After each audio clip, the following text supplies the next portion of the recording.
माझ्या जीवाची होती या कायली, माझी मैना गावाकडे राहिली, माझ्या जीवाची होती या कायली. गर्जा जय जयकार, क्रांतीचा गर्जा जय जयकार, गर्जा जय जयकार, क्रांतीचा गर्जा जय जयकार. वज्रांचे छातीवरती, वज्रांचे छातीवरती, घ्या झेलून प्रहार, घ्या झेलून प्रहार, क्रांतीचा गर्जा जय जयकार, गर्जा जय. लोकशाहीर अमर शेख यांचं हे जन्मशताब्दी वर्ष आहे. कम्युनिझमच्या माध्यमातून सामाजिक क्रांती व्हावी यासाठी ते आयुष्यभर झटले आणि संयुक्त महाराष्ट्रासाठी त्यांनी दिलेला लढा हा आपल्या सगळ्यांनाच माहिती आहे. आणि याबद्दलच बोलण्यासाठी आपल्यासोबत आहेत अमर शेख यांच्या कन्या मल्लिका अमर शेख आणि नंदेश उमप. ताई, संयुक्त महाराष्ट्रासंदर्भात अमर शेखांनी जे काय काम करून ठेवलं आहे ते सगळ्यांनाच माहिती आहे. पण मला तुम्हाला मागे घेऊन जायचं आहे सोलापूरमध्ये. मुन्नेरबींनी त्यांच्या आईने जो संस्कार त्यांच्यावर केल्या होत्या त्याबद्दल मला जाणून घ्यायचं आहे. ही सुरुवात कशी झाली? मुन्नेरबी म्हणजे माझी आजी अतिशय टिपिकल मुस्लिम आणि अतिशय म्हणजे शेतकरी कुटुंबातली. आणि असं असतानासुद्धा जसं बहिणाबाई चौधरींसारखं ओव्या रचायची ती सॉरी.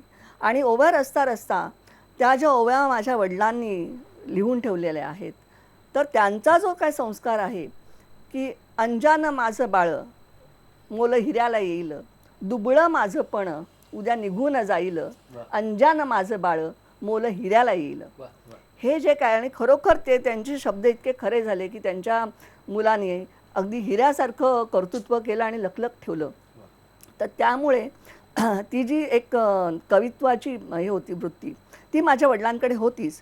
शिवाय शेतकरी कुटुंबातलं आणि ते सगळं दारिद्र्य पाहिलं, दुःख पाहिलं, त्यामुळे एक जी तळागाळातल्या शोषित माणसांबद्दलची कळकळ आहे ती शेवटपर्यंत कमिटमेंट त्यांनी पाळली.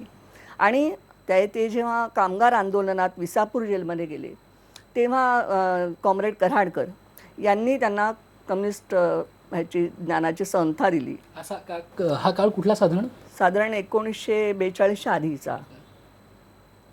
आणि त्यावेळेला जे ते कम्युनिस्ट पार्टीचं एक तत्त्वज्ञान त्यांनी जे स्वीकारलं त्याच्यात त्यामुळे आमूलाग्र बदल झाला त्यांच्या पूर्ण जीवनशैलीत, विचारसरणीत. आणि नंतर ते गाणं म्हणायचे, त्या गाण्यामध्ये ते पूर्ण दऱ्याखोऱ्यात जाऊन त्यांनी रियाज केला मोकळ्या वातावरणात. म्हणजे त्यांचा इतका चढा आवाज, इतका उंच पीच असलेला दुसरा कुणाचाही मला आढळला नाही नंतर. तर तो जो त्यांनी आवाज त्या तळागाळातल्या माणसांसाठी शेवटपर्यंत वापरला. म्हणजे संयुक्त महाराष्ट्राचा लढा त्यांनी दिल्लीमध्ये जाऊन रस्त्यातून ते गाणी गात, घोषणा देत हिंडायचे. आणि गोवा मुक्ती संग्राम या वेळेला सुद्धा हातात झेंडा घेऊन ते संपूर्ण रस्त्यावर गाणी गात हिंडायचे. शेवटी विरोधक त्यांचे इतके म्हणजे घाबरले की त्यांनी अमर शेख गेले मेला म्हणून म्हणजे फोन केले तिकडून गोव्यातून. आणि त्यामुळे सगळी धावपळ झाली. पण ते अप्पा. आणि त्यावेळेला ते कार्यक्रम सुरूच ठेवत होते, प्रचाराचे दौरे सुरूच ठेवत होते. तर अशा पद्धतीने अतिशय म्हणजे एखाद्या माणसालाच असं भाग्य मिळतं की तो जे जीवापाड जपतो, ती तत्व, ती मूल्य आणि त्याच्या आवडीचं काम, आणि ते पण तळागाळातल्या माणसांसाठी, ज्या माणसांनी आयुष्य वेचलं पूर्ण म्हणजे परिपूर्ण कृतार्थ. ही जी वैचारिक स्पष्टता आहे मला असं वाटतं की ती कुठेतरी आईकडूनच ती आलेली होती. मला तुम्हाला थोडं पुढे घेऊन जायचं आहे की सोलापूर नंतर ते गेले कोल्हापुरात आणि मास्टर विनायकांच्या नवयुग स्टुडिओमध्ये होते आणि तिथं त्यांना अमर शेख हे नाव मिळालं. ती काय गोष्ट आहे? कारण काय झालं, कम्युनिस्ट पार्टीवर बॅन आला. बॅन आल्यानंतर सगळे कार्यकर्ते भूमिगत झाले. कोण इकडे गेले, कोण तिकडे गेले, कोण कोल्हापूरला गेले, कोण पुण्याला गेले, कोण नागपूरला गेले.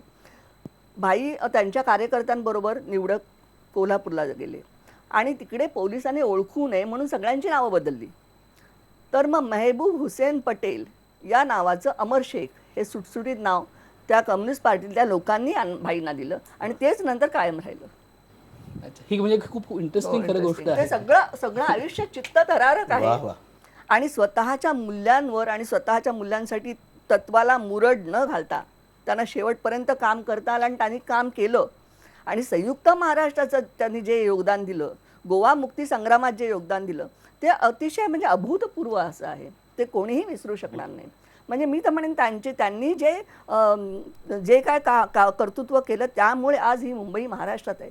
नाही तर ती गुजरातमध्ये तसा कारस्थानच होतं. नंदेश तुला विचारायचं आहे की आता ताई सांगत होत्या की कशा पद्धतीने पक्षनिष्ठा म्हणजे की विचार आपण घेऊन चाललेलो आहे त्या विचारानंच आपण पुढे चालायचं आहे ह्यावर ते पक्के होते, ठाम होते. आजकाल असं म्हटलं जातं की मूल्यव्यवस्था बदलली वगैरे, पण तरीही अमर शेखांनी जे काम करून ठेवले त्यातून पुन्हा एकदा अशा पद्धतीची जी मूल्य आहे त्याच्यावर विश्वास ठेवायला तुला देखील मदत होते? खूपच मदत होते. सुरुवातीला मी भाईंना, आमच्या अमर शेखांना मी मानाचा मुजरा करतो, कारण इतकं मोठं व्यक्तिमत्व आणि निस्वार्थीपणे जीवन जगणारा एकमेव माणूस, एकमेव शाहीर.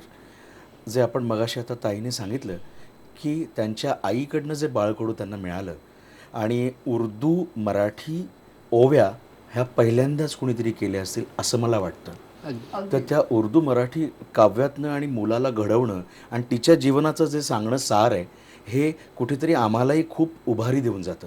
आज जेव्हा आम्ही अमर शेखांकडे बघतो, इतर अन्य शाहिरांकडे बघतो, इतर चळवळीतली जी मंडळी आहेत, अण्णा असतील, मग आत्माराम पाटील असतील, गवाणकर असतील, या मंडळींकडे जेव्हा आम्ही बघतो तेव्हा एक जीवनाकडे एक संघर्ष करण्याचा आम्हाला एक वेगळा मार्ग मिळतो आणि एक वेगळा विचार देऊन गेलेली आहेत ही मंडळी.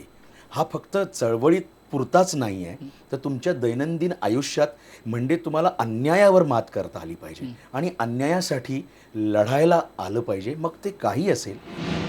असंच एखादं संस्कार करून गेलेलं एखादा पोवाडा, शाहिरी गीत ऐकवशील? बिलकुल. मी भाईंचंच म्हणजे संयुक्त महाराष्ट्रासाठी जो त्यांनी लढा दिला, मला असं वाटतं घरावर तुळशीपत्र ठेवून, म्हणजे मुलं बाळं काय करतायत हेही माहीत नाही, पण रस्त्यातनं गाड्यांच्या टपावर उभे राहून ही मंडळी हातात डब आणि असा घाम गळतोय आणि घशाला कोरड रक्त येईपर्यंत गाणारी ही मंडळी. मी त्यांचं ते माझी मैना गावाकडे राहिली, माझ्या जीवाची भती या कायली. माझी मैना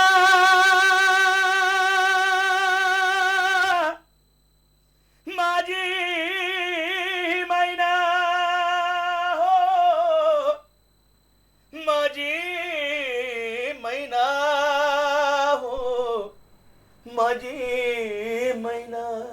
माझी मैना गावाकडे राहिली, माझ्या जीवाची भती अकायली. माझी मैना गावाकडे राहिली, माझ्या जीवाची भती अकायली. माझी मैना गावाकडे राहिली, माझ्या जीवाची भती अकायली. माझी मैना गावाकडे राहिली, माझ्या जीवाची भती अकायली.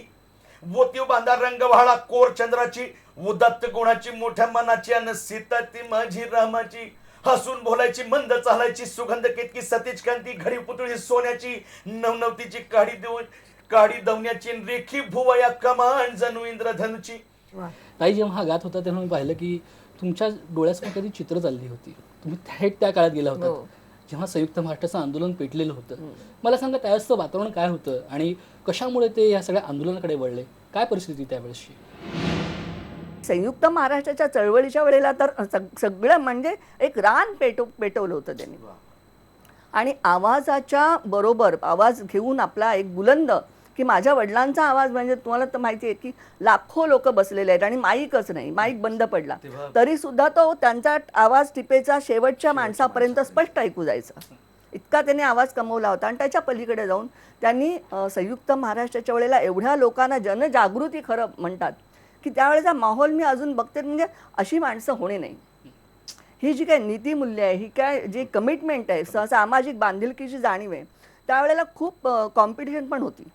पण तरीसुद्धा साबळे काका, शाहीर साबळे म्हणा, धुमाळ काका म्हणा, हे सगळे म्हणजे अत्रे काका तर जीवश्च कंठश्च मित्रच, अण्णाभाऊ आणि अण्णाभाऊ गव्हाणकर आणि भाई, हे तीन त्रयी म्हणजे त्रिमूर्तीच.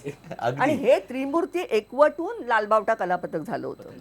आणि या कलापथकाने जे जे काय कार्यक्रम केले, आणि विशेष म्हणजे याचं वैशिष्ट्य असं की त्यांनी मनोरंजन केलंच नाही, पण फक्त प्रबोधन, मनोरंजन पण असं केलं की त्याच्यातनं प्रबोधन, मनोरंजनातनं प्रबोधन. की आणि एक हे भांडवल एकमेव हत्यार असेल हो, ताई हो. लोककलेमध्ये की ते मनोरंजनासोबत प्रबोधन करतं, हे एकमेव लोकसंगीत हे हत्यार. म्हणजे मी जे माझ्या वडिलांच्या डायऱ्यांचा जो संकलन केलं सूर एक वादळाचा, त्याच्यात असं आहे की की समोरच्या माणसाने आयोजकाने शेवटी ज्यांच्याकडे खूप लोक जमा व्हायचे समरगीतं ऐकायला, पोवाडे ऐकायला, काही हे नसताना, लावणी नसताना, तर तमाशातला फड लावला त्यांच्या बरोबरीने तमाशातला, तर ते तमाशाचा फड पाहायला आलेले लोक उठून इकडे आले. हो हो हो हो बापरे. वा.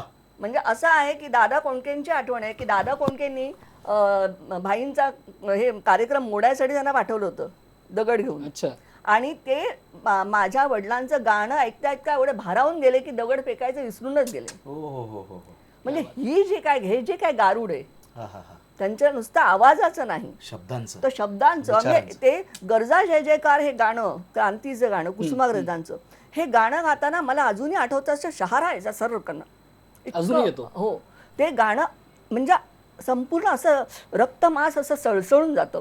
तर हा जो काही इम्पॅक्ट आहे, हा जो काही परिणामकारकता आहे, ती त्या वेळेला त्या संपूर्ण लढ्यावर छाप पडली होती.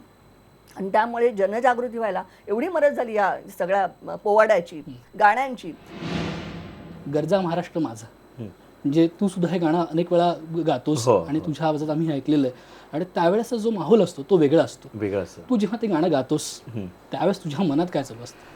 अरे बापरे, काय मी सांगू नाही शकत. कारण ही वेगळीच भावना आहे आपल्या राष्ट्राबद्दल, आपल्या त्या समस्त त्या काय म्हणूया महाराष्ट्राबद्दल आणि राष्ट्राबद्दलची एक वेगळीच भावना येते. आणि ते गाताना मला जसं ताई म्हणते की संचारतं, तसं आमच्यातही संचारतं. आणि ते गाणं मग ते वेगळ्या वेगळ्या सुराला जातं आणि लोकांना भिडतं. गरजा ऐकवशील? बिलकुल. गरजा जय जयकार क्रांतीचा, गरजा जय जयकार, गरजा जय जयकार क्रांतीचा, गरजा जय जयकार, गरजा जय जयकार क्रांतीचा, गरजा जय जयकार. व्रणवज्राचे छाती वरती, व्रणवज्राचे छाती वरती, घ्या झेलून प्रहार, घ्या झेलून प्रहार क्रांतीचा, गरजा जय जयकार, गरजा जय जयकार क्रांतीचा, गरजा जय जयकार. वा. तर आता तुम्ही बोलताना उल्लेख केला आचार्य अत्रेंचा केला, गव्हाणकरांचा केला, अण्णाभाऊ साठेंचा केला. ह्यांचं आणि अमर शेखांचं नातं कसं होतं? एक कारण मी फोटो पाहिला आहे की ज्यात आचार्य अत्रे आणि अमर शेख यांनी कडकडून मिठी मारलेली आहे. काय होता तो प्रसंग? खरं तर म्हणजे अशी अभूतपूर्व मैत्री त्यांची की मला फार अतिशय लोभस आणि हृदयस्पर्शी वाटतं की माझ्या वडिलांनी इतकी माणसं गोळा केली. आणि अत्रे काका हे असं एक अतिशय अभूतपूर्व असं एक रसायन होतं महाराष्ट्रातलं की त्यांना, आणि म्हणजे दोन हिऱ्यासारखी लखलखती अस्तित्व आणि त्यांना चुंबकासारखे एकमेकांकडे ते खेचले जातात. म्हणजे ह्याच्यात काय म्हणजे समसमा संयोग म्हणतात. तर त्याप्रमाणे आचार्य अत्रेंच्या शब्दात सांगायचं म्हणजे अमर शेख म्हणजे धग, रग आणि आग यांची जिवंत बेरीज. वा वा वा. आणि त्यांची मैत्री म्हणजे अतुलनीय. म्हणजे आता मी सकाळी डॉक्टर रवी बापटांशी भेटले तेव्हा त्यांनी सांगितली आठवण की अत्रे काकांच्या अगदी शेवटची अवस्था होती त्यांची. दोनच माणसं बाहेर बसली होती 24 तास बिलकुल न हलता. एक म्हणजे माझे वडील आणि एक धुमाळ काका. अतिशय मैत्री म्हणजे इतकी जीवश्च कंठस्थ मैत्री. आणि त्या मैत्रीच्या जोरावर म्हणजे त्यांनी किती दोघांनी मिळून हे जे रण रचलं संयुक्त महाराष्ट्राचं, ते अत्रे काका सामना मराठामधनं अतिशय हिरहिरीने त्यांनी हे केलं, त्याचं नेतृत्व केलं. माझी मैना गावाकडं राहिली, माझ्या जीवाची होती या कायली. माझी मैना गावाकडं राहिली, माझ्या जीवाची होती या कायली. मला एक विचारायचं तुम्हाला की हे सगळं जेव्हा चालू होतं, सगळी संयुक्त महाराष्ट्राचं आंदोलन सुरू असेल तेव्हा अमर शेख खूप महिने बाहेर असतील, घराशी संपर्क नसेल. घरात वातावरण कसं असायचं त्यावेळेस? म्हणजे खरं तर जो नेते असतात ते नेतृत्व करतात, काम करतात, पण घरच्यांची देखील भूमिका तेवढीच महत्त्वाची असते. विशेषतः तुमच्या आईबद्दल मला विचारायचं आहे. माझ्या आई म्हणजे शी इज अन एंजल. म्हणजे ती माझ्या वडिलांच्या संसारात म्हणजे दुधात साखर मिसळावी तशी. आणि ती पण कम्युनिस्ट होती. ते दोघं जण कम्युनिस्ट, कट्टर कम्युनिस्ट. हे आणखीन की त्या वैचारिक बेस त्यांचा ज्यांचा एक होत असतो ते म्हणजे माझ्या खरं सांगते मी अजूनपर्यंत म्हणजे मी जोपर्यंत माझे 12व्या वर्षी माझे वडील गेले तोपर्यंत मी माझ्या आईवडिलांचं एकही भांडण ऐकलं नाही. अच्छा. आणि एवढंच नाही तर आमचं घर म्हणजे आमच्या घरासारखं दुसरा स्वर्ग ज्या जगात म्हणजे कुठं या जगात दुसरं काहीच नाही सुंदर. इतकं उबदार आणि इतकं मायेचं आणि शिवाय प्रत्येक माणसाला भरपूर माणसं यायची आणि त्या प्रत्येक माणसाला आकळून घेणारं म्हणजे ते मंत्र्यांपासून अगदी सर्वसामान्य माणसांपर्यंत सगळे लोक यायचे. आणि माझ्या आईने विशेषतः की काही नाही ती माझी मागे उभे राहून ना माझ्या वडिलांचं काय बोलणं आहे ते ऐकायची. अच्छा. म्हणजे हॉलमध्ये माझे वडील सांगत राहायचे सगळ्यांना आणि मग ती ऐकत राहायची. म्हणजे तिने मागे उभं राहून की माझे वडील दिवस रात्र बाहेर असायचे दौऱ्याला तरी सुद्धा तिने कधीही कंप्लेंट केली नाही. आणि कम्युनिस्ट पार्टीचे कार्यकर्ते असल्यामुळे तिला काय बाकीचं नकोच होतं की सोनं दागिने म्हणजे हे जे काय टिपिकल बायकांचं हे जे असतं काही नाही. तर तुम्ही आता जो म्हणालात मग आपण सातत्याने त्यांचा जो विचाराबद्दल बोलतोय कष्टकरी जो आहे तो त्यांच्या काव्य असेल शाहिरी असेल पोवाडे असेल याचा केंद्रबिंदू होता. तुम्हाला असं वाटतं की आत्ताची जी परिस्थिती आहे त्याला देखील त्यांनी जे आधी करून ठेवलेलं आहे काम ते आताही लागू पडतं? हो मी सांगितलं ना तुम्हाला म्हणजे शेतकऱ्यांबद्दल जी आहे ती अजून बदललीच नाही उलट जास्त मी तर म्हणेन की आत्ता हीच वेळ आहे की जास्तीत जास्त अमरगीतं माझ्या वडिलांची गाणी लोकांच्या समोर जाणं कारण ती आत्ताच्या परिस्थितीला लागू पडतील अशीच आहे की शेतकरी हा आत्महत्या करतोय. खरं तो सगळ्या जगाला पोचतोय आणि त्याला खायला अन्न नाही तो टाचा घासत मरतोय आत्महत्या करतोय. आणि तीच अवस्था माझ्या वडिलांनी की आता तू तुझा तिसरा नेत्र उघड कारण तू सगळ्यांना खायला घालून तू उपाशी राहिलायस. तर ब्रह्मा विष्णू महेश ही शेतकऱ्याला उपमा देणारं एक द्रष्टे पण त्यांच्याकडे होतं आणि त्यांनी जी काय गाणी रचलेत ती आत्ता वेळ आहे की लोकांच्या समोर आली पाहिजेत. आपण दोघांच्या आवाजात ते गीत ऐकूयात. हो.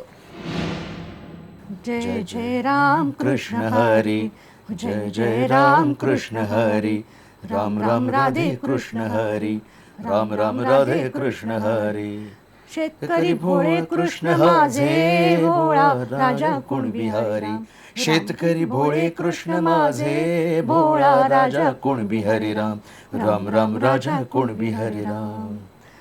काळ्या आईचा सखा पुत्र तूच खरा घनश्याम राजा कुणबी हरी राम राम राम राजा कुणबी हरी राम. धन्यवाद आमच्याशी मनमोकळेपणाने बोलल्याबद्दल. धन्यवाद. माझी मैना गावाकडं राहिली माझ्या जीवाची होती या कायली. माझी मैना गावाकडं राहिली माझ्या जीवाची होती या कायली.